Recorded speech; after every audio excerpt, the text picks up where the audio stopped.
स्वागत छ आजको यस क्लासमा।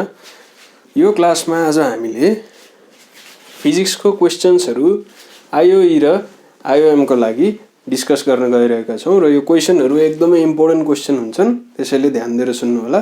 Today we are going to solve some of the questions. So number 1 मा छ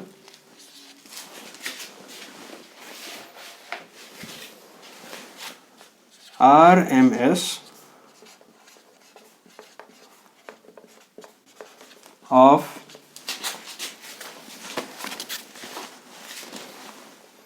a gas molecule is directly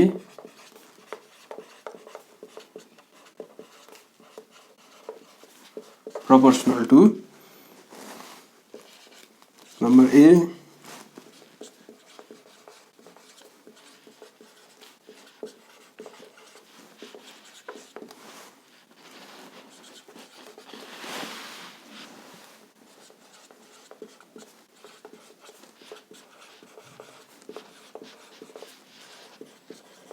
square root of temperature, pressure,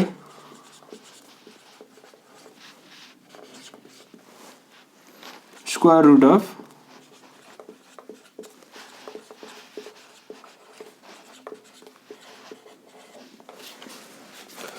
okay फर्स्टमै हाम्रो एकदम कन्फ्युजिङ क्वेसन आएको छ, बिकज हाम्रो जुन आरएमएस को फर्मुला हुन्छ नि भेलोसिटी, त्यसको फर्मुला छ 3RT/m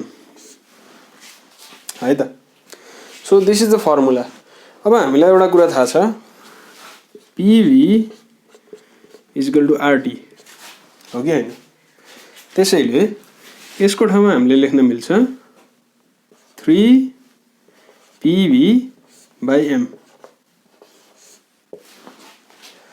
ओके, फर्मुला यो पनि हुन्छ, फर्मुला यो पनि हुन्छ। त्यसैले हामीलाई लाग्छ कि करेक्ट एन्सर यो पनि हुन सक्छ, number B square root of temperature यहाँ छ। Correct answer square root of pressure पनि हुन सक्छ, नम्बर डी। अब के गर्ने, दुईटामा कुन चाहिँ चुज गर्ने? सो यसको लागि एकदम सिम्पल छ, हामी यो दुईटालाई हेर्छौँ है त। यो जुन टी छ नि, टी बाहेक अरू कुरा के छ? R is constant, M is constant हो कि हैन? हो। अब प्रेसरको लागि हेरौँ, प्रेसर भी कन्स्टेन्ट हो कि हैन? हैन, V is not a constant thing. V constant हैन, एम कन्स्टेन्ट हो। त्यसैले जहिले पनि एन्सर चुज गर्दाखेरि यस्तो कुरा चुज गर्नुपर्छ जुन बाहेक अरू सबै कन्स्टेन्ट होस्। त्यसैले यो दुईटा केसमा, यसमा र यसमा यो चुज गर्नुपर्छ, यो चुज गर्नु हुँदैन। किनभने यसमा दुईटा भेरिएबल छ, यसमा एउटा मात्रै भेरिएबल छ। सो करेक्ट एन्सर हुन्छ हाम्रो के? Square root of the temperature है। क्लियर भयो होला सायद। अब जाउँ हाम्रो क्वेसन नम्बर 2 मा।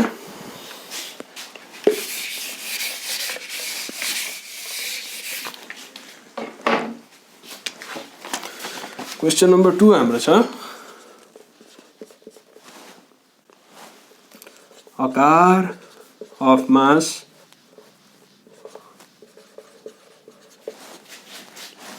m moving with speed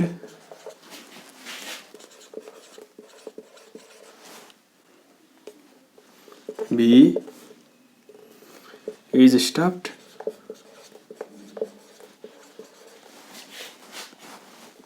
at a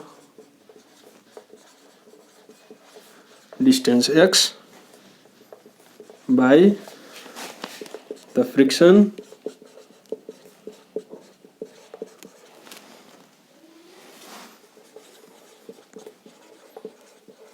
between the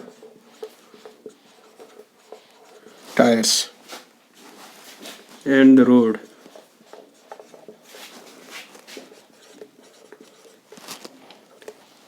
If kinetic energy of the car is doubled,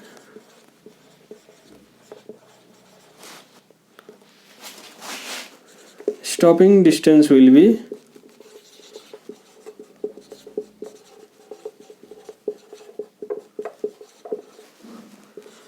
A, B, C, D, 8x, 4x, 2x, x. Okay, this is the very important question type र यसमा धेरैजना झुकिन्छन् पनि. So के भनेको छ भनेदेखि नि कारको मास छ m, moving with speed v, अनि x डिस्टेन्स पर गएर रोकिया छ है. अब त्यसो भए यदि काइनेटिक एनर्जी डबल गरे रे, काइनेटिक एनर्जी जुन छ नि त्यसलाई 2 टाइम्स गर्दियो रे हामीले भने स्टपिङ डिस्टेन्स कति हुन्छ भनेर सोधे हो कि हैन. अब धेरै विद्यार्थीले के मिस्टेक गर्छन् यहाँ थाहा छ, फर्मुला लेख्छन् काइनेटिक एनर्जीको 1/2 mv². ए v मा त स्क्वायर रहेछ हैन, त्यसो भए 2 को स्क्वायर गर्छन् अनि 4 आउँछ. ए 4 मा लगाइदियो भनेर 4x मा लाउँछन्. This is a very wrong thing. यो यसरी गर्ने हैन. यसरी गेस गरेर गरियो भने यो मिल्दैन, स्क्वायर देखेर गर्यो भने मिल्दैन. यसलाई गर्ने तरिका अर्कै छ. सो यसलाई कसरी गर्ने हेरौँ. हाम्रो जुन काइनेटिक एनर्जी छ नि, फर्स्ट केसकोलाई मैले 1 भनेर माने है. एनर्जी भनेको वर्क डन हो कि हैन हो. वर्क डन को फर्मुला के हो, फोर्स इन्टु डिस्प्लेसमेन्ट हो हो. और मैले यसलाई ke1 नै लेखेँ, यसको फोर्स f भनेरै माने, यसको डिस्टेन्स कति छ, डिस्टेन्स x भनेको छ नि, x भनेर माने. यसलाई मैले इक्वेसन 1 माने. अब सेकेन्ड केसमा जाउँ. काइनेटिक एनर्जी 2 को फर्मुला के हो, f इन्टु d नै हो. और ke2 लेखेँ मैले. फ्रिक्सन कन्स्टेन्ट हुन्छ त्यसैले यो f नै हुन्छ, बट यो d को भ्यालु हामीलाई थाहा पाउनु छ त्यसैले मैले यसलाई d भनेर लेखेँ. यसलाई इक्वेसन 2 माने. अब गर्ने के भने नि इक्वेसन 2 बाई इक्वेसन 1 गर्ने है. सो हुन्छ ke2 by ke1 is equal to f into d by f into x. ke2 के छ हाम्रो 2 टाइम्स ke1 छ, क्वेसनले दिएको छ यो d बाई x. ke1 काट्यो, देयरफोर d को भ्यालु आउँछ 2x. हो, हाम्रो करेक्ट आन्सर कति रहेछ, 2x रहेछ. अब यसमा म एउटा सर्टकट सिकाइदिन्छु है.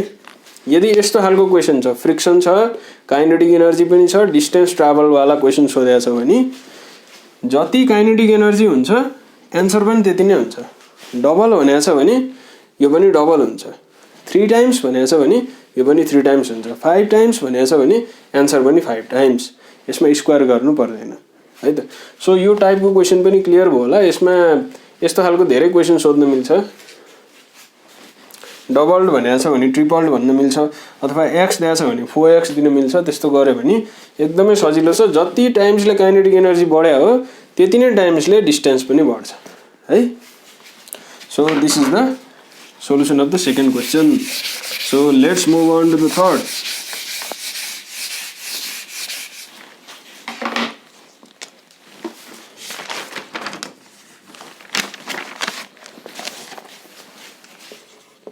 Question number 3.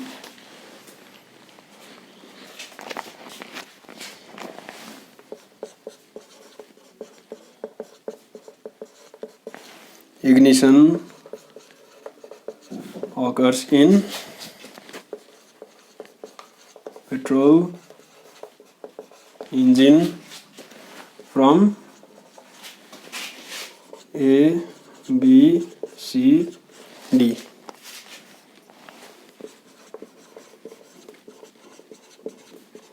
Compression of air at high temperature. Number B,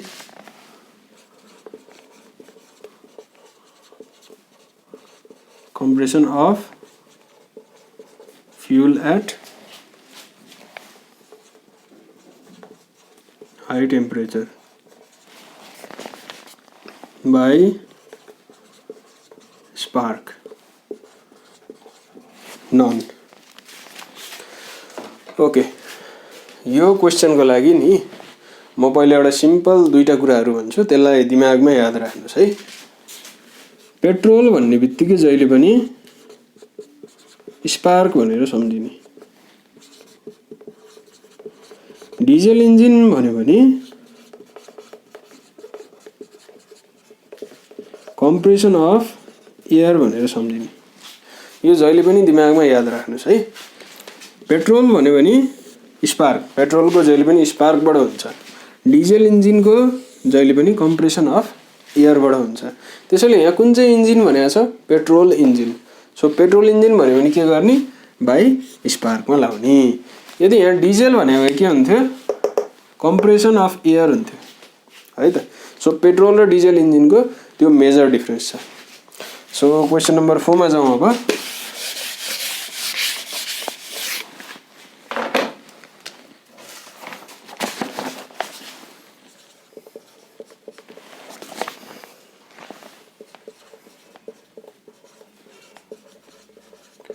Raindrops of equal size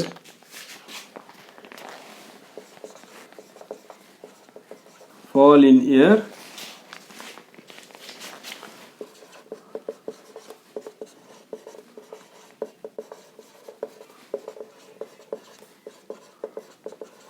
with terminal velocity 2 cm per second. Or drop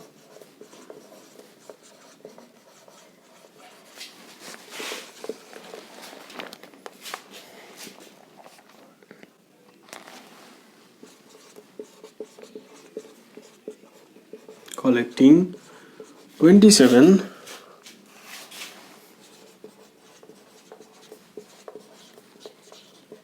obtain a terminal velocity of 2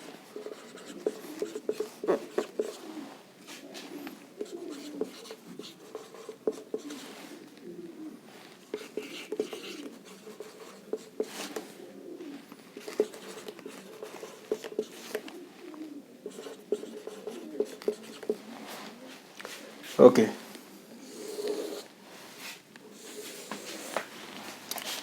So हाम्रो क्वेसन छ raindrop of equal size fall in air with terminal velocity of 2 cm per second. First को terminal velocity कति छ? 2 cm per second छ।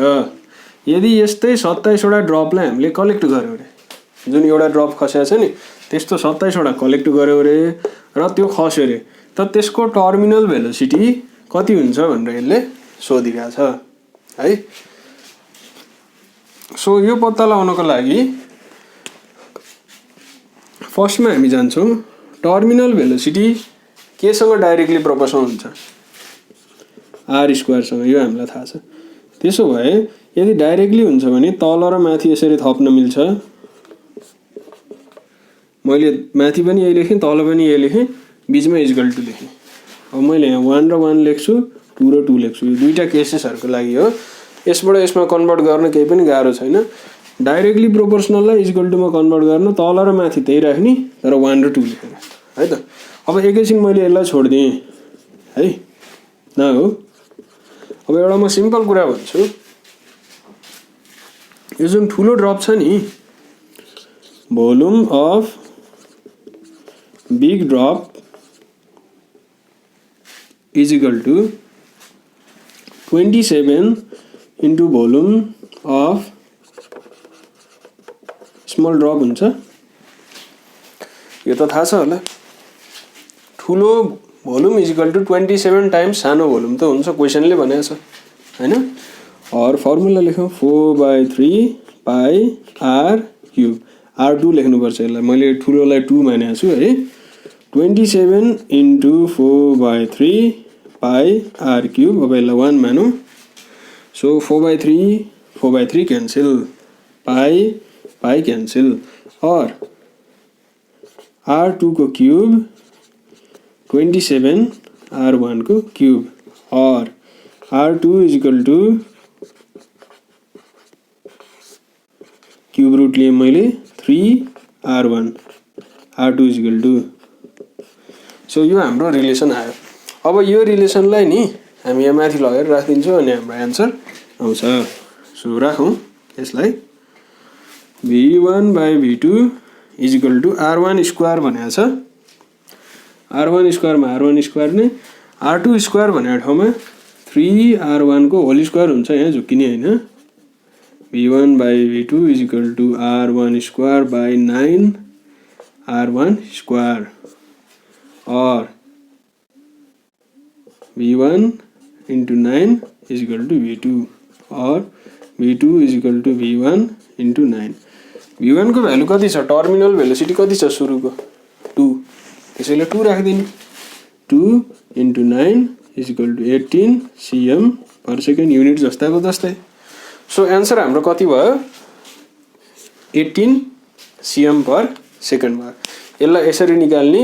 यसको लागि पुरै त्यो पुरानो फर्मुला घोक्नु पर्दैन, बस यति जाने पुग्छ कि this is directly proportional to this. अनि भोल्युमको फर्मुला हाम्रो गरेपछि यो मिलिहाल्छ. सो यो क्वेसन बुझ्नुभयो होला, सिम्पलै छ. अब नेक्स्ट क्वेसनमा जाउँ.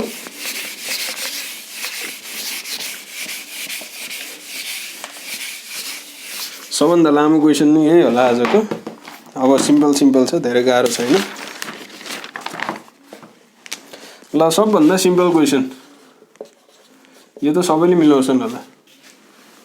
The used to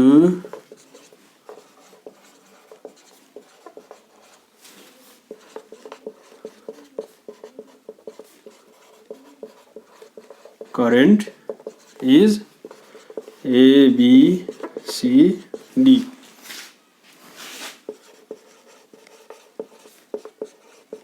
Emitter,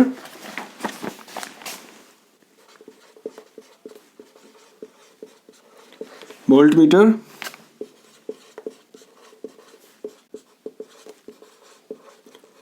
पोटेन्सियोमिटर,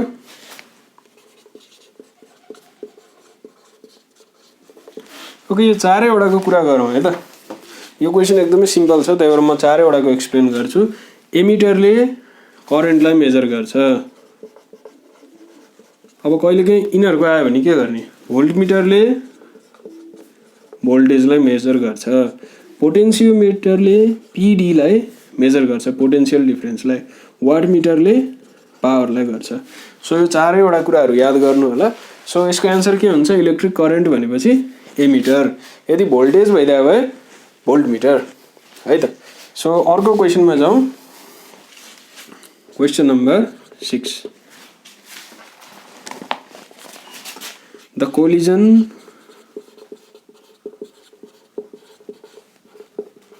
in which the relative velocity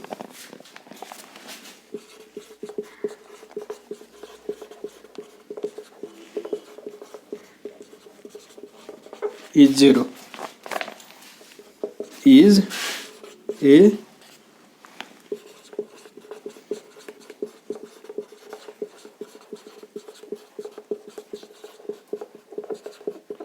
perfectly elastic collision.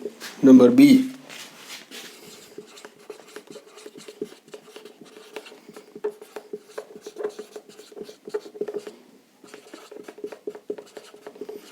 perfectly inelastic collision.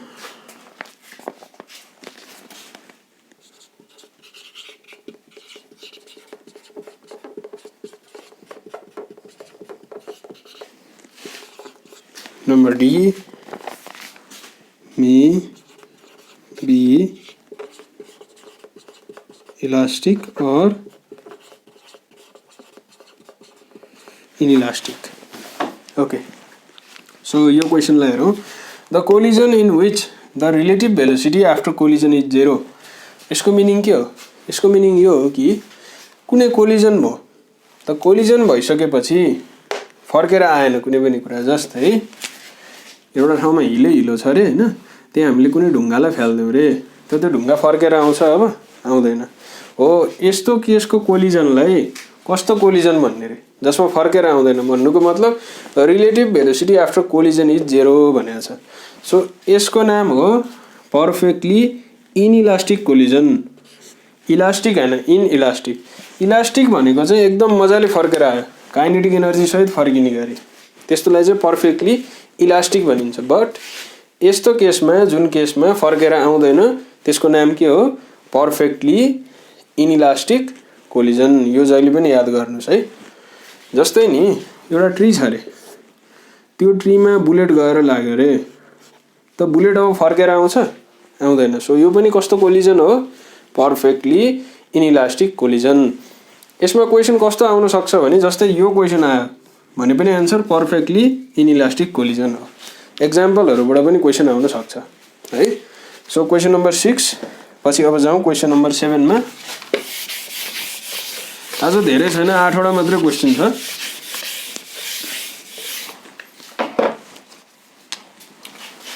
Question number 7 अघि नकै क्वेसन जस्तै रहेछ यो। The diesel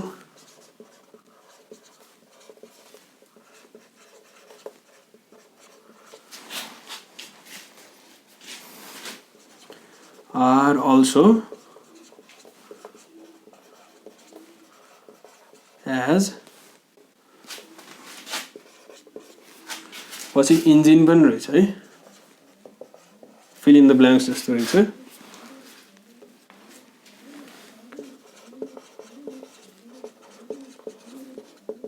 compression, ignition, B,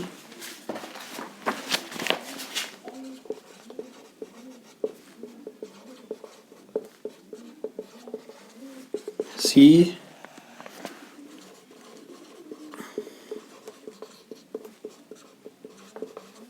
D।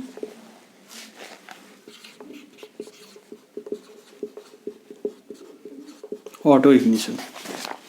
Okay, मैले आज क्लासको सुरुमै भनेको थिएँ, पेट्रोल छ भने जहिले पनि स्पार्क, डिजेल छ भने जहिले पनि कम्प्रेसन। यसलाई दिमागमा हामीले याद गर्नुपर्छ है। सो यहाँ डिजेल इन्जिन छ, सो आँखा चिम्लेर कम्प्रेसन इग्निसन। यदि यहाँ पेट्रोल भइदिए भए के हुन्थ्यो? सेकेन्ड नम्बर हुन्थ्यो, स्पार्क इग्निसन है त। यसमा कन्फ्युज हुने होइन, यस्तो क्वेसन पनि आइरहेको हुन्छ। अब आजको last question.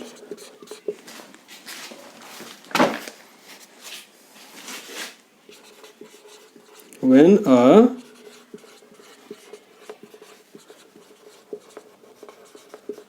woolen sweater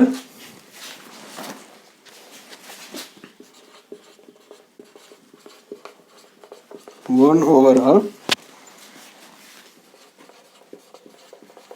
nylon shirt is removed,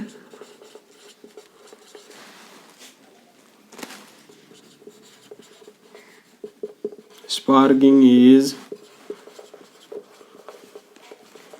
observed due to A number static electricity, current electricity, non both। Okay, यस्तो केस यसले के भनेको छ भने,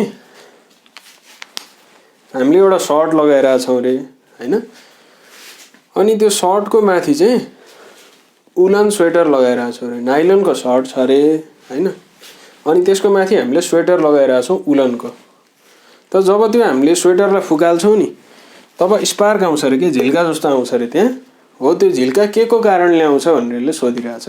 सो अभियसली त्यो झिल्का आउँछ स्ट्याटिक इलेक्ट्रिसिटीको कारणले, बिकज यहाँ इलेक्ट्रिसिटी कसरी प्रड्युस भएको छ, कन्टिन्युअस फ्लो अफ इलेक्ट्रोन भइरहेको छैन, कुनै एक ठाउँमा चार्ज जम्मा भएको छ, यो चार्जले अर्को चार्जलाई इन्डक्सन गरिरहेछ, इन्ड्युस गरिरहेछ, त्यसबाट यो प्रड्युस भइरहेछ। सो यस्तो हुन्छ स्ट्याटिक इलेक्ट्रिसिटी।